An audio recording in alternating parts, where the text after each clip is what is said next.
సాధారణంగా ఎవరైనా ఏదైనా అనారోగ్యంతో ఆస్పత్రికి వెళ్ళినప్పుడు ఆ, అక్కడ జరిగే వైద్య నిర్ధారణ గురించి ఒక ఖచ్చితమైన అంచనాతో ఉంటారు కదా. అవును.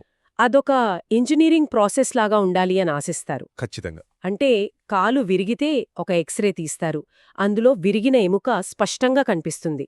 డాక్టర్ దాన్ని చూపించి ఇదిగోండి ఇక్కడే సమస్య ఉంది అని చెప్తారు. చాలా సూటీగా స్పష్టంగా ఉంటుంది. నిజమే. ఆ స్పష్టత ఒక రకమైన భరోసానిస్తుంది. ఒక సమస్య మన కంటికి కనిపించడం, దానికి ఇది పరిష్కారం అని ఒక బాక్స్లో పెట్టి వర్గీకరించడం సులభంగా అనిపిస్తుంది. కానీ మనం తల, మెడ భాగాల గురించి, ముఖ్యంగా చెవి, ముక్కు, గొంతు అదే మన ఎన్టీ వ్యవస్థలోకి అడుగుపెట్టినప్పుడు ఆ ఎక్స్రే మెషిన్ ఇచ్చే స్పష్టత ఒక్కసారిగా మాయమైపోతుంది కదా. అవును. అక్కడ పరిస్థితి పూర్తిగా భిన్నంగా ఉంటుంది. మనకు లభించిన సమాచారం, ఈ ఆర్టికల్స్, పత్రాలు గమనిస్తే మనం ఒక అత్యంత సంక్లిష్టమైన, ఒకదానితో ఒకటి అల్లుకుపోయిన మహారణ్యంలో ఉన్నామని అర్థమవుతోంది అసలు. ఇక్కడ ఒక చోట జరిగే చిన్న మార్పు ఇంకెక్కడో సుదూరంగా ఉన్న భాగాన్ని ప్రభావితం చేస్తోంది. మీరు చెప్పింది అక్షరాల నిజం. ఇది ఒకదానితో ఒకటి అత్యంత సున్నితంగా అనుసంధానించబడిన ఒక అద్భుతమైన నెట్వర్క్. అంటే కేవలం ఏ భాగానికి ఆ భాగం విడిగా చూడలేం దీన్ని. సరిగ్గా అదే ఈనాటి మన సుదీర్ఘ విశ్లేషణకు ప్రధాన ఆధారం. దీన్ని కొంచెం విశ్లేషిద్దాం. మన ముఖం, గొంతులోని భాగాలు ఒకదానితో ఒకటి ఎంత సున్నితంగా కనెక్ట్ అయ్యున్నాయో వాటి వెనుకున్న మెకానిజం ఏమిటో అర్థం చేసుకోవడానికి ప్రయత్నిద్దాం. తప్పకుండా. ఇది చాలా ఆసక్తికరమైన అంశం. ముందుగా అసలు ఈ వ్యవస్థకు పునాది ఎక్కడ పడుతుందనే విషయం అద్భుతంగా ఉంది. ఒక ఇల్లు కట్టేటప్పుడు పునాది రాయి కొంచెం పక్కకు జరిగితే గోడలు, పైకప్పు అన్నీ ఎలా దెబ్బతింటాయో, మన గర్భస్థ దశలో జరిగే చిన్న మార్పులు ముఖ నిర్మాణాన్ని అలా మారుస్తాయట కదా. ఖచ్చితంగా. ఈ నిర్మాణం ఎంత సున్నితమైనదంటే పిండం అభివృద్ధి చెందే 5 లేదా 6వ వారంలోనే మన ముఖ నిర్మాణాలు ఒకదానితో ఒకటి పర్ఫెక్ట్గా కలవాలి. ఇదొక పజిల్ లాంటిదనుకోండి. ఓహో, అంటే 5వ వారంలోనే ఇంత జరుగుతుందా? అవును. పై పెదవి ఏర్పడటానికి మాక్సిలరీ ప్రామినెన్స్ అనే భాగం ఇంటర్ మాక్సిలరీ సెగ్మెంట్తో ఖచ్చితంగా కలవాలి. అలా కలవడంలో ఏమాత్రం లోపం జరిగినా అది క్లెఫ్ట్ లిప్కి దారితీస్తుంది. అంటే పై పెదవి చీలికగా ఉండిపోతుంది. అంటే రెండు వేర్వేరు భాగాలు ఒకదానితో ఒకటి అతికనట్లుగా కలవాలన్నమాట. ఆ మరి అంగిలి అంటే నోటి పైభాగం విడిపోవడాన్నే క్లెఫ్ట్ ప్యాలెట్ అంటారు కదా, అదెలా జరుగుతుంది? దానిక్కూడా ఇదే సూత్రం వర్తిస్తుంది. పాలటైన్ షెల్వ్స్ అనే భాగాలు ఒకదానికొకటి లేదా ప్రైమరీ ప్యాలెట్తో కలవాల్సుంటుంది. అవి కలవకపోతే అంగిలిలో చీలిక వస్తుంది. ఇది కేవలం జన్యుపరమైన సమస్య మాత్రమేనా, లేక జన్యుపరమైన సమస్య మాత్రమే కాదు, పర్యావరణ కారకాలు కూడా తోడైతే ఈ సమస్య వస్తుంది. దీన్నే మల్టీఫాక్టోరియల్ ఇన్హెరిటెన్స్ అంటారు. అంటే అనేక కారణాలు కలిసి ఒక లోపానికి దారితీస్తాయన్నమాట. ఇక్కడ నేను ఒక చైన్ రియాక్షన్కి సంబంధించిన పాయింట్ గమనించాను. పియరీ రాబిన్ సీక్వెన్స్ అని. దీన్ని ఒక సిండ్రోమ్ అనకుండా సీక్వెన్స్ ఎందుకంటున్నారంటే, చెప్పండి. ఇది ఒక ప్రాథమిక లోపం వల్ల వరుసగా దొంతర్లా వచ్చే సమస్యల సమూహమని అర్థమవుతోంది. అంటే ముందు దవడ పెరగకపోవడం వల్ల ఆ, నాలుక వెనక్కి వెళ్ళిపోయి హ్మ్. ఆ నాలుక అడ్డం పడటం వల్ల అంగిలి మూసుకోలేక యూ ఆకారపు క్లెఫ్ట్ ప్యాలెట్ ఏర్పడుతుంది. నేను అర్థం చేసుకున్నది సరైనదేనా? మీరు చెప్పిన విశ్లేషణ 100% సరైనది. ఒక చిన్న అవయవం సరైన పరిమాణంలో లేకపోతే పక్కనున్న నాలుకకు స్థలం చాలక అది పైకి, వెనక్కి నెట్టబడుతుంది. పాపం, ఆ నాలుక్కి చోటు లేక పైకి వెళ్తోందన్నమాట. అవును. ఆ నాలుక అలా అడ్డుగా ఉండటం వల్లే పాలటైన్ షెల్వ్స్ కలవలేవు. అందుకే దీన్ని మెకానికల్ సీక్వెన్స్ అంటారు. అంటే అది అక్కడ్నుంచి కిందకి జారుతుందా? అవును. అలా వెళ్లే మార్గంలో కొన్ని కణజాల అవశేషాలు, అంటే ఒక బిల్డింగ్ కట్టాక మర్చిపోయిన స్కాఫోల్డింగ్ లాగా అలానే మిగిలిపోతే ఆ అవి సిస్ట్లుగా మారతాయి. ఓహో, అందుకేనా ఎవరైనా మెడ మధ్యలో ఉబ్బెత్తుగా ఉండి వారు మింగినప్పుడు పైకి కదులుతుంటే డాక్టర్లు వెంటనే గుర్తుపడతారు? ఖచ్చితంగా. నాలుక బయటకు పెట్టినప్పుడు కూడా అది పైకి కదులుతుంది. అది ఖచ్చితంగా ఈ థైరోగ్లాసల్ డక్ట్ సిస్ట్ అని సులభంగా గుర్తిస్తారు. ఇదంతా వింటుంటే ఒక పెద్ద నెట్వర్క్ లాగా అనిపిస్తోంది. సరే, ఇక్కడ నాకో పెద్ద ప్రశ్న ఉంది. అడగండి. పుట్టుకతో క్లెఫ్ట్ ప్యాలెట్ ఉన్న పిల్లలకు తరచుగా చెవి ఇన్ఫెక్షన్లెందుకొస్తాయి? అంటే నోటి సమస్యకు చెవికి మధ్య లింకేంటి? ఎక్కడో ఉన్న అంగిలికి, వినికిడికి సంబంధమేమిటసలు? ఇక్కడే అసలైన మ్యాజిక్ ఉంది. మన మధ్య చెవికి, గొంతుకి మధ్యలో గాలిని, ద్రవాలను బ్యాలెన్స్ చేయడానికి యూస్టేషన్ ట్యూబ్ అనే ఒక పైప్ ఉంటుంది కదా. అవును, విమానంలో వెళుతున్నప్పుడు చెవులు బ్లాక్ అయితే మనం ఆవలిస్తాం కదా, అదా? సరిగ్గా అదే. మనం ఆవలిస్తున్నప్పుడు లేదా మింగుతున్నప్పుడు ఆ పైపు తెరుచుకుంటుంది. అయితే దీన్ని తెరిచే కండరం పేరు లివేటర్ వెలి ప్యాలెటిని. విశేషమేమిటంటే ఈ కండరం మన అంగిలి మీద, అదే సాఫ్ట్ ప్యాలెట్ మీద ఆధారపడి పనిచేస్తుంది. అద్భుతం. అంటే క్లెఫ్ట్ ప్యాలెట్ ఉన్నవారిలో అంగిలి చీలి ఉండటం వల్ల ఆ కండరం సరిగ్గా లాగలేదన్నమాట. ఖచ్చితంగా. ఆ కండరం లాగకపోవడం వల్ల చెవిలోని పైపు మూసుకుపోయి ఉంటుంది. అప్పుడు చెవిలో గాలి ఆడక, ద్రవాలు ఆగిపోయి, బ్యాక్టీరియా పెరిగి అక్యూట్ ఓటిటిస్ మీడియా అనే చెవి ఇన్ఫెక్షన్ వస్తుంది. వావ్! కేవలం అంగిలిలోని ఒక చిన్న కండరం చెవి ఆరోగ్యానికే పునాది అని తెలుసుకోవడం చాలా ఆశ్చర్యంగా ఉంది. పునాది నిర్మాణం గురించి బాగానే మాట్లాడుకున్నాం కాబట్టి ఇప్పుడు కొంచెం బయటి ప్రపంచం వైపు వెళ్దాం. తప్పకుండా. అంటే మనం పీల్చే గాలి, అది చేసే మాయ గురించి. Allergic rhinitis. గాలిలోని దుమ్ములాంటిది పీల్చగానే ఆ వరుసగా తుమ్ములు ఎందుకొస్తాయి? అసలు లోపల ఏం జరుగుతోంది? దీన్ని మనం ఒక ఓవర్ యాక్టివ్ సెక్యూరిటీ సిస్టంతో పోల్చవచ్చు. Over active security system. అవును. ఒక హానికరమవని దుమ్ము కణం ముక్కులోకి వెళ్ళగానే మన రోగనిరోధక వ్యవస్థలోని టీ హెల్పర్ కణాలు దాన్ని అతి పెద్ద శత్రువుగా భావించి TH2 కణాలుగా మారతాయి. ఆ అంటే అదొక సైరన్ మోగించినట్లనమాట. అవును. ఇవి బి కణాలను ప్రేరేపించి IgE అనే యాంటీబాడీలను విపరీతంగా ఉత్పత్తి చేస్తాయి. ఈ యాంటీబాడీలు ఒకసారి రిలీజ్ అయ్యాక ముక్కులో రసాయనాల యుద్ధం జరిగి రక్తనాళాలు వాచిపోయి ముక్కుదిబ్బడ, తుమ్ములోస్తాయి. ఇక్కడే నాకొక సందేహం వచ్చింది. ముక్కుదిబ్బడ వేసినప్పుడు డీకంజెస్టెన్స్ అంటే ఆ ముక్కులో వేసుకునే డ్రాప్స్ లాంటివి వాడతాం కదా, అవి వాడినప్పుడు వెంటనే రిలీఫ్ వస్తోంది. అవును. కానీ వాటిని కొద్ది రోజులు వాడాక అవి పనిచేయడం మానేస్తాయి, పైగా ముక్కు మరింత బ్లాక్ అవుతుంది. ఇది ఎందుకు జరుగుతుంది అసలు? ఇది చాలా ముఖ్యమైన విషయం. ఈ డీకంజెస్టెంట్లు వాస్తవానికి ఆల్ఫా అడ్రినర్జిక్ అగునిస్ట్లు. ఇవి ముక్కులోని రక్తనాళాలను బలవంతంగా కుచించుకుపోయేలా చేసి వాపును తగ్గిస్తాయి. అంటే ఫిజికల్గా వాటిని నొక్కేస్తాయా? అవును. కాని మన శరీరం చాలా తెలివైనది. ఓహో, బయటినుంచి మందు వచ్చి ఈ పని చేస్తోంది కదా, ఇక నేను నా స్వంత రసాయనమైన నార్ ఎఫినెఫ్రిన్ను ఉత్పత్తి చేయడం ఆపేస్తాను అని ఒక నెగటివ్ ఫీడ్బ్యాక్లోకి వెళ్ళిపోతుంది. ఆహా. అంటే మన శరీరం బద్ధకంగా మారిపోతుందన్నమాట. అవును, ఖచ్చితంగా. మందు మానేయగానే సహజంగా ఉండాల్సిన రసాయనం కూడా లేకపోవడం వల్ల ముక్కు మరింత వాచిపోతుంది. దీన్నే టాకీఫైలాక్సిస్ అంటారు. టాకీఫైలాక్సిస్. శరీరం చేసే ఈ సర్దుబాటు చాలా ఆశ్చర్యకరం. సరే, ముక్కు గురించి మాట్లాడుతున్నాం కాబట్టి ముక్కు నుండి రక్తం కారడం, అదే ఎపిస్టాక్సిస్ గురించి కూడా తెలుసుకోవాలి. ఇది ముక్కు ముందు భాగంలోనే ఎందుకు ఎక్కువగా జరుగుతుంది? ఎందుకంటే ముక్కు నాసికా సెప్టమ్ అంటే ముందు భాగం దగ్గర కీసెల్ బ్యాక్ ప్లెక్సస్ అనే ఒక ప్రాంతం ఉంటుంది. ఇదొక రద్దీగా ఉండే ట్రాఫిక్ జంక్షన్ లాంటిదనుకోండి. ట్రాఫిక్ జంక్షన్ అంటే చాలా రక్తనాళాలు కలుస్తాయా అక్కడ? అవును. ఇక్కడ యాంటీరియర్ ఎథ్మాయిడల్, స్పీనోపాలటైన్ మరియు సుపీరియర్ లాబియల్ అనే 3 వేర్వేరు ధమనులొచ్చి కలుస్తాయి. ఈ ప్రాంతంలో రక్త ప్రసరణ చాలా ఎక్కువ, పైగా చర్మం పల్చగా ఉంటుంది. ఓహో, అందుకే కాస్త గాలికి పొడిబారినా లేదా చిన్న దెబ్బ తగిలినా వెంటనే ఆ ట్రాఫిక్ జంక్షన్ దెబ్బతిని రక్తం బయటకొస్తుందన్నమాట. అవును, సరిగ్గా అర్థం చేసుకున్నారు. ముక్కుగుండా గాలి ద్వారా లోపలికి వెళ్లే వైరస్ల గురించి కూడా ఒక ఆసక్తికరమైన మెకానిజం ఉంది నోట్స్లో. ఒక వైరస్ మన శరీరంలోకి వెళ్లగానే అది మన కణాలను ఎలా హ్యాక్ చేస్తుందనేది ఒక సైన్స్ ఫిక్షన్ కథలా అనిపించింది. ఈ పాజిటివ్ సెన్స్ ఆర్ఎన్ఏ వైరస్లు అంటే ఏమిటి? మంచి పోలిక చెప్పారు. ఈ positive sense single stranded RNA వైరస్లు ఒక plug and play USB drive లాంటివి. అవును, ఇవి మన కణంలోకి వెళ్లగానే వాటిని మన కణాలు స్వయంగా ఒక mRNA అంటే మెసెంజర్ RNA లాగా చదివేస్తాయి. అంటే ఎలాంటి ఇన్స్టాలేషన్ అవసరం లేకుండా నేరుగా ఇన్ఫెక్షన్ను మొదలుపెట్టేస్తాయి. అదే నెగటివ్ సెన్స్ అయితే. నెగటివ్ సెన్స్ లేదా డబుల్ స్టాండర్డ్ RNA అయితే అవి తమను తాము ముందుగా కణానికి అర్థమయ్యే భాషలోకి మార్చుకోవాలి. దానికొక ప్రత్యేక ఎంజైమ్ కావాలి.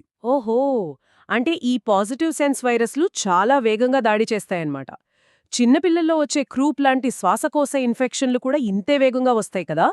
అసలు వ్యాధిలో పిల్లలు దగ్గినప్పుడు మొరిగే కుక్కలాంటి శబ్దం ఎందుకొస్తుంది? క్రూప్ అనేది శ్వాసనాళం పైభాగం అంటే సబ్గ్లాటిస్ దగ్గర తీవ్రమైన వాపును కలిగించే వైరల్ ఇన్ఫెక్షన్. ఇక్కడ గాలి వెళ్లే పైపు బాగా సన్నబడుతుంది. పైపు సన్నబడటం వల్లే ఆ శబ్దమా? అవును, భౌతిక శాస్త్రం ప్రకారం గాలి ఒక సన్నని మార్గం గుండా వేగంగా బయటకొచ్చినప్పుడు శబ్దం మారుతుంది. ఆ సన్నబడిన పైపు గుండా పిల్లలు బలవంతంగా గాలి పీల్చినప్పుడు ఇన్స్పిరేటరీ స్ట్రైడార్ అనే శబ్దం, దగ్గినప్పుడు ఆ ప్రత్యేకమైన దగ్గు వస్తాయి. పాపం పిల్లలు, ఇది వినడానికే చాలా ఆందోళనగా ఉంది. ఒకవేళ ఇలా శ్వాసనాళం పూర్తిగా మూసుకుపోయి గొట్టం వెయ్యడం అంటే ఇంచుబేషన్ కూడా వీలుకాని అత్యవసర పరిస్థితి వస్తే ఏం చేస్తారు? అప్పుడే అత్యవసరంగా ప్రాణాలను కాపాడే క్రికోథైరోటామీ చేస్తారు. మెడ ముందు భాగంలో త్వరితగతిన ఒక చిన్న కట్ చేసి గాలి లోపలికి వెళ్లడానికి దారి చేస్తారు. అది ఎక్కడ చేస్తారు కట్? ఈ కట్ 3 పొరల గుండా వెళుతుంది. సూపర్ఫిషియల్ సర్వైకల్ ఫాసియా, ప్రీట్రేకియల్ ఫాసియా మరియు క్రికోథైరాయిడ్ మెంబ్రేన్. దీనివల్ల గొంతు పైభాగంలో ఉన్న బ్లాక్ను దాటుకుని గాలి నేరుగా ఊపిరితిత్తుల్లోకి వెళ్తుంది. అమ్మో, వింటుంటేనే చాలా టెన్షన్గా ఉంది. మన శ్వాస మార్గాల గురించి వింటుంటే గొంతు, ముక్కు నుండి ఇన్ఫెక్షన్లు చెవికి ఎలా వ్యాపిస్తాయో అర్థమవుతుంది. ఇందాక మనం ఆ యుస్టేషియన్ ట్యూబ్ గురించి మాట్లాడుకున్నాం కదా. అవును, ఆ ట్యూబ్ మూసుకుపోవడం గురించి. జలుబులాంటి వైరల్ ఇన్ఫెక్షన్ వల్ల ఈ ట్యూబ్ మూసుకుపోతే మధ్య చెవిలో బ్యాక్టీరియా దాడి చేస్తుందని. కానీ ఇక్కడ నన్ను ఆలోచింపజేసిన విషయం ఇన్ఫ్లుయెంజా బ్యాక్టీరియా గురించి.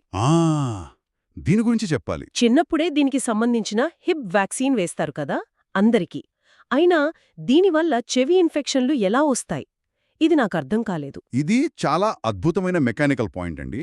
మనం వేసుకునే వ్యాక్సిన్ ఇన్ఫ్లుయెంజా టైప్ బికి మాత్రమే పనిచేస్తుంది. టైప్ బికి మాత్రమేనా? ఎందుకు? చుట్టూ ఒక పాలీసాక్రైడ్ క్యాప్స్యూల్ అనే రక్షణ కవచం ఉంటుంది. మన వ్యాక్సిన్ రోగనిరోధక వ్యవస్థకు ఆ కవచాన్ని ఎలా గుర్తించాలో నేర్పుతుంది. కానీ చెవి ఇన్ఫెక్షన్లు కలిగించేవి నాన్ టైపబుల్ ఇన్ఫ్లుయెంజా. వీటికి ఆ కవచం ఉండదు. అంటే అవి ఒక ఇన్విజిబిలిటీ క్లోక్ వేసుకుని తిరిగే బ్యాక్టీరియాలు అన్నమాట. కరెక్ట్. వాటికి ఆ కవచం లేకపోవడం వల్ల మన శరీరం ఆ వ్యాక్సిన్ ద్వారా నేర్చుకున్న విద్య ఇక్కడ పనిచేయదు. అందుకే వ్యాక్సిన్ తీసుకున్నప్పటికీ ఈ బ్యాక్టీరియాలు చెవి, సైనస్ లాంటి చోట్ల ఇన్ఫెక్షన్ కలిగిస్తాయి. ఈ చెవి ఇన్ఫెక్షన్లను నిర్లక్ష్యం చేస్తే ఎంత తీవ్ర పరిణామాలుంటాయో వింటే నిజంగా ఆశ్చర్యం వేస్తుంది. అవును, చాలా తీవ్రంగా ఉంటాయి. మధ్య చెవి గుండా మన ఫేషియల్ నరం అంటే ముఖానికి కదలికనిచ్చే 7వ క్రేనియల్ నరం ప్రయాణిస్తుంది. ఇన్ఫెక్షన్ అక్కడికి చేరితే ముఖం పక్షవాతానికి గురవుతుంది.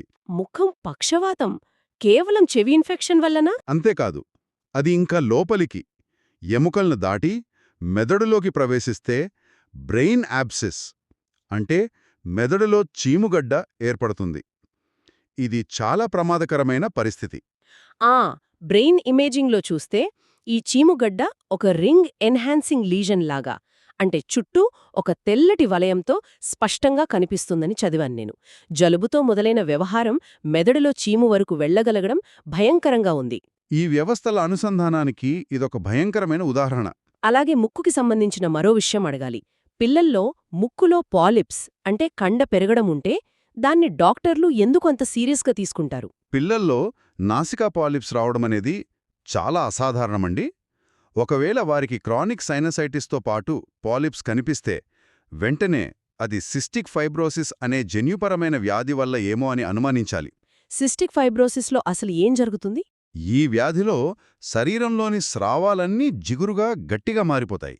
ముఖ్యంగా పిల్లలకు ప్యాంక్రియాస్ పనితీరులో లోపం ఉండి తిన్న ఆహారం అరగకపోవటం, తరచుగా లూజ్ మోషన్స్ రావడం, బరువు పెరగకపోవటం లాంటి లక్షణాలుంటే ఈ అనుమానం మరింత బలపడుతుంది. ఓహో, అంటే ముక్కులో కనిపించే ఒక చిన్న పాలిప్ జీర్ణకోశ సమస్యకి కనెక్ట్ అయ్యుందన్నమాట.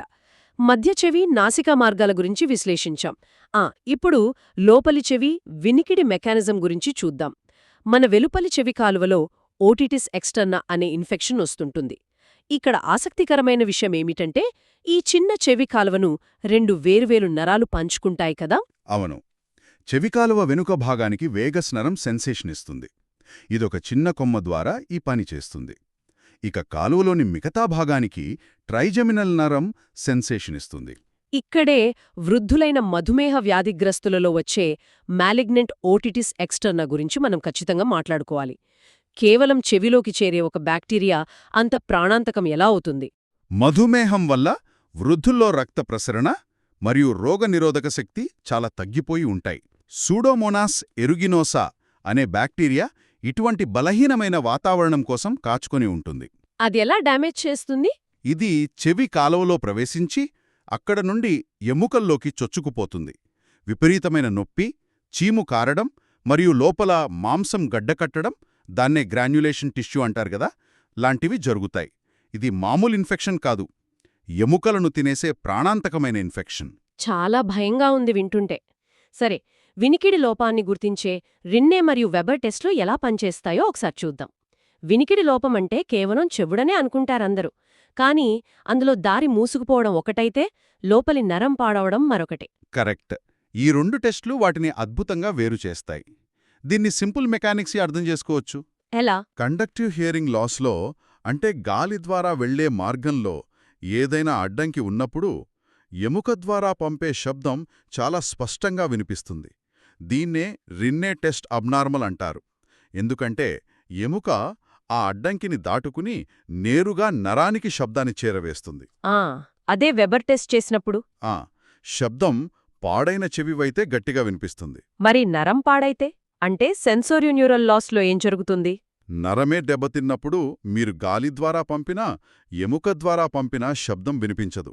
రిన్నే టెస్ట్ నార్మల్గానే ఉన్నట్లు కనిపిస్తుంది, కానీ వెబర్ టెస్ట్లో శబ్దం పాడైన చెవి వైపు కాకుండా ఆరోగ్యవంతమైన చెవి వైపు వెళ్ళిపోతుంది. ఎందుకంటే బాగున్న నరం మాత్రమే ఆ శబ్దాన్ని గ్రహించగలదు కదా. అర్థమైంది. ఈ నరాలు పాడవడానికి పెద్ద శబ్దాలు ఎలా కారణమవుతాయి? మన లోపలి చెవిలో ఆర్గన్ ఆఫ్ కోర్టీ అనే భాగంలో స్టీరియోసిలియేటెడ్ హెయిర్ సెల్స్ ఉంటాయి. ఇవి పచ్చిక బయల్లాంటివి అనుకోండి. ఒక మోస్తరు శబ్దం గాలిలాంటిది, పచ్చిక ఉల్లాసంగా కదులుతుంది. పెద్ద శబ్దం ఒక లాన్మోవర్ లాంటిది. అది ఆ సున్నితమైన కణాలను నిర్దాక్షిణ్యంగా కోసేస్తోంది లేదా విరిచేస్తోంది. అవి మళ్లీ పెరగవు, వినికిడి శాశ్వతంగా పోతుంది. ఓరి దేవుడా! హెడ్ఫోన్స్లో పెద్ద సౌండ్ పెట్టుకునేవాళ్లు ఇది ఖచ్చితంగా గుర్తుంచుకోవాలి. మరొక వినికిడి సమస్య మెనియర్స్ వ్యాధి. ఇందులో వినికిడి పోవడంతో పాటు చెవిలో హోరు, విపరీతమైన తల తిరగడం వస్తాయి కదా. దీనికి కారణం లోపలి ద్రవాల పీడనం పెరగడమేనా? అవును. లోపలి చెవిలో బ్యాలెన్స్ని కంట్రోల్ చేసే వెస్టిబ్యులర్ అపారటస్ లో ఎండోలింఫ్ అనే ద్రవం ఉంటుంది. దాని వాల్యూమ్ మరియు ప్రెషర్ అనూహ్యంగా పెరిగిపోవడం వల్ల ఈ వ్యాధి వస్తుంది. ఇది చెవి లోపల ఒక చిన్న వాటర్ బెలూన్ మీద ఎక్కువ ఒత్తిడి పడినట్లుగా ఉంటుంది. ఇవన్నీ ఒకెత్తైతే ఈ కొలెస్టియటోమా అనేది మరో ఎత్తు. పేరు వినడానికి ఏదో క్యాన్సర్ గడ్డలాగా ఉంది గదా. పేరు అలా ఉంది కాని ఇది కర్ణబేరి వెనక ఏర్పడే చర్మకణాల చెత్త. ఇవి నెమ్మదిగా పెరిగి ఒక మాస్లాగా మారి ఏకంగా వినికిడికి సహాయపడే చిన్న ఎముకలను, ఆసికుల్స్ అంటారు కదా, వాటిని కరిగించేస్తోందట. చర్మకణాలు ఎముకను కరిగించడం చాలా భయానకం. అసలు ఇదంతా వింటుంటే చెవి ఎంత సున్నితమైనదో అర్థమవుతోంది. ఇక మన తలభాగంలోని ఇతర ముఖ్యమైన మెకానికల్ పాయింట్స్ దగ్గరికి వద్దాం. చాలామందికి దవడ దగ్గర నొప్పి లేదా దవడ లాక్ అయిపోయినట్లు అనిపిస్తుంది.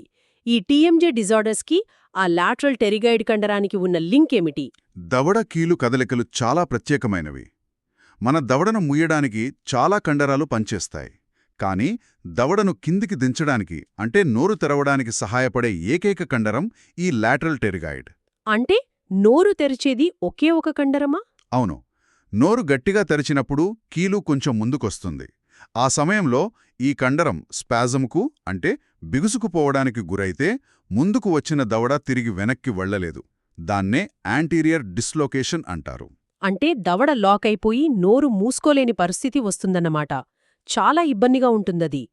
మెకానికల్ డ్యామేజ్ గురించి మాట్లాడుతున్నాం కాబట్టి కంటికి బలంగా దెబ్బ తగిలితే కంటి చుట్టూ ఉండే ఎముకలెందుకు విరిగిపోతాయి? మన కంటిని రక్షించే ఎముకల గూడు, అదే ఆర్బిట్, లోపలి మరియు కింది గోడలు ఉద్దేశపూర్వకంగానే చాలా పల్చగా ఉంటాయి. ఉద్దేశపూర్వకంగానా? ఎందుకలా? కంటిమీద బలంగా దెబ్బ తగిలినప్పుడు ఆ ఒత్తిడి మొత్తం కంటి గుడ్డుమీద పడితే అది పగిలిపోయే ప్రమాదముంది. అలా జరగకుండా ఆ పల్చని ఎముకలు విరిగిపోయి ఒత్తిడిని కింద ఉన్న మ్యాగ్జిలరీ సైనస్లోకి పంపేస్తాయి. దీన్నే ఆర్బిటల్ బ్లోఅవుట్ ఫ్రాక్చర్ అంటారు. అద్భుతమైన డిజైన్. అంటే ముఖ్యమైన కంటిని కాపాడటానికి చుట్టుపక్కల గోడలు తమను తాము త్యాగం చేస్తాయన్నమాట. గొంతులోని రిఫ్లెక్స్ల గురించి కూడా ఒక విచిత్రమైన పాయింట్ చూశాను. ఎవరికైనా గొంతులో చేపముళ్ళు ఇరుక్కుంటే ఆ ముళ్ళు వల్ల ఇంటర్నల్ లారింజియల్ నరం దెబ్బతింటుంది. అవును, పిరిఫార్మ్ రెసస్ దగ్గర ఇరుక్కున్నప్పుడు. ఇక్కడ ట్విస్ట్ ఏమిటంటే ఈ నరమే మనం దగ్గడానికి సిగ్నల్ పంపే ఎఫరెంట్ లింబ్ కదా. అంటే ఈ నరం కట్టయితే గొంతులో అడ్డంకి ఉన్నా సరే దగ్గురాదు. మీరు కరెక్ట్గా పట్టుకున్నారు. మనకు గొంతులో ఏదైనా అడ్డం పడితే దాన్ని బయటకు నెట్టేయడానికి దగ్గుతాం. కానీ ఆ దగ్గు రావాలని మెదడుకు చెప్పే నరమే ఈ చేపముళ్ళు వల్ల దెబ్బతింటే ఇక శరీరం దగ్గు రిఫ్లెక్స్ను కోల్పోతుంది. ఇది నిజంగా ట్రాజిక్ ఐరనీలాగా ఉంది. గొంతుకు సంబంధించిన మరో విషయం. పుట్టుక సమయంలోనే తల్లి నుండి బిడ్డకు హ్యూమన్ పాపిలోమా వైరస్ అంటే HPV-6-11 రకాలు సంక్రమిస్తే ఆ పిల్లలకు స్వరపేటిక మీద, ముఖ్యంగా వోకల్ కార్డ్స్ మీద పులిపెరుల లాంటివి పెరుగుతాయి అని ఉంది. అవును, దాన్నే RRP అంటారు. ఇది వారి గొంతును చాలా ఇబ్బంది పెడుతుంది. అలాగే నోటిలో వచ్చే ఫంగల్ ఇన్ఫెక్షన్ మ్యూకోక్యూటేనియస్ క్యాండిడియాసిస్ గురించి, దీన్ని నివారించే నిస్టాటిన్ మందు పనిచేసే తీరు భలేగా ఉంది చదువుతుంటే. నిస్టాటిన్ అనేది ఫంగస్ కణాలకు ఒక బాంబు లాంటిదండి. ఫంగస్ కణాల చుట్టూ ఎర్గోస్టిరాల్ అనే పొర ఉంటుంది. నిస్టాటిన్ నేరుగా వెళ్లి దానికి అతుక్కుని ఆ పొరలో రంధ్రాలు చేస్తుంది. రంధ్రాలు చేస్తే ఏమవుతుంది? దాంతో ఫంగస్ కణంలోని పదార్థాలన్నీ బయటకు లీకయ్యి ఫంగస్ చనిపోతుంది. ఇక్కడ ఒక విశేషముంది కదా, ఈ మందు మన జీర్ణాశయంలో అసలు శోషించబడదు. అందుకే ఇది రక్తంలో కలిసి ఇబ్బంది పెడుతుందనే భయం లేదు. అవును, డాక్టర్లు దీని కేవలం నోట్లో వేసుకుని పుక్కులించి మింగే మందుగా ఇస్తారు. ఎందుకంటే ఫంగస్ను నోట్లోనే చంపేయడమే దీని లక్ష్యం కదా. ఇక చివరగా మనం ఈ వ్యవస్థల్లో దీర్ఘకాలికంగా వచ్చే తీవ్రమైన సమస్యలు, ముఖ్యంగా క్యాన్సర్ల గురించి మాట్లాడుకుందాం. నోట్లో తెల్లటి మచ్చల్లాగా వచ్చే ల్యూకోప్లాకియా, ఇది క్యాన్సర్గా మారే ప్రమాదముందా? ఖచ్చితంగా. ఓరల్ ల్యూకోప్లాకియా అనేది క్యాన్సర్గా మారడానికి సిద్ధంగా ఉన్న లీజన్. కణాలలో ఎంత అసాధారణ పెరుగుదల అంటే డిస్ప్లేజియా ఉందనే దాన్ని బట్టి అది క్యాన్సర్గా మారే రిస్క్ ఆధారపడి ఉంటుంది. ఇక్కడే ఫీల్డ్ క్యాన్సరైజేషన్ అనే పదం నన్ను బాగా ఆలోచింపచేసింది. దీన్ని ఒక వ్యవసాయ క్షేత్రంతో పోల్చవచ్చు అనుకుంటా. వ్యవసాయ క్షేత్రం అంటే ఒక పెద్ద పంట పొలం మొత్తం విషపూరితమైన వర్షానికి గురైనప్పుడు అందులో ఒకే ఒక్క మొక్క కాకుండా ఆ పొలంలో ఎక్కడైనా వ్యాధిగ్రస్తమైన మొక్క పుట్టుకురావచ్చు. పొగాకులాంటి క్యాన్సర్ కారకాల వల్ల నోలు, గొంతు కణజాలం మొత్తం ఈ మ్యూటేషన్లకు గురైతే ఎక్కడైనా క్యాన్సర్ రావచ్చన్నమాట. అద్భుతమైన ఉదాహరణ చెప్పారు. అందుకే హెడ్ అండ్ నెక్ క్యాన్సర్లలో ప్రధానంగా కనిపించే స్క్వామస్ సెల్ కార్సినోమా ఒకచోట ట్రీట్ చేసినా పక్కన మళ్లీ వచ్చే ప్రమాదం ఉంటుంది. లక్షణాలెలా ఉంటాయి దీనికి? పొగాకు వాడే చరిత్ర ఉండి, ఆ మెడలో గ్రంథుల వాపుండి, నాలిక వెనుక భాగంలో గడ్డ కనిపిస్తే అది ఖచ్చితంగా ఈ SCCకి సంకేతం కావచ్చు. ఈ క్యాన్సర్లు మొదట శోషరస నాళాల ద్వారా మెడలోని జుగులార్ లింఫ్ నోడ్స్కు, ఆ తర్వాత ఇతర భాగాలకు వేగంగా వ్యాపిస్తాయి. ఈ మొత్తం పత్రాల్లో నాకు మైండ్ బ్లోయింగ్ అనిపించిన పాయింట్ ఒకటుంది. ఆ, రిఫర్డ్ ఓటాల్జియో. ఆ, అంటే ఒక ఇంట్లో ఒకే కరెంట్ వైరు 2 గదులకు కనెక్ట్ అయ్యున్నప్పుడు ఒక గదిలో షార్ట్ సర్క్యూట్ అయితే రెండో గదిలో కరెంటు పోయినట్లు. కరెక్ట్. గొంతులో అంటే నాలుక వెనుక భాగంలోనో లేదా స్వరపేటికలోనో క్యాన్సర్ గడ్డ ఉంటే దాని నొప్పి ఏకంగా చెవిలో వస్తుందట కదా. మీరు చెప్పిన ఆ కరెక్ట్ సర్క్యూట్ అనాలజీ ఇక్కడ పర్ఫెక్ట్గా సరిపోతుంది.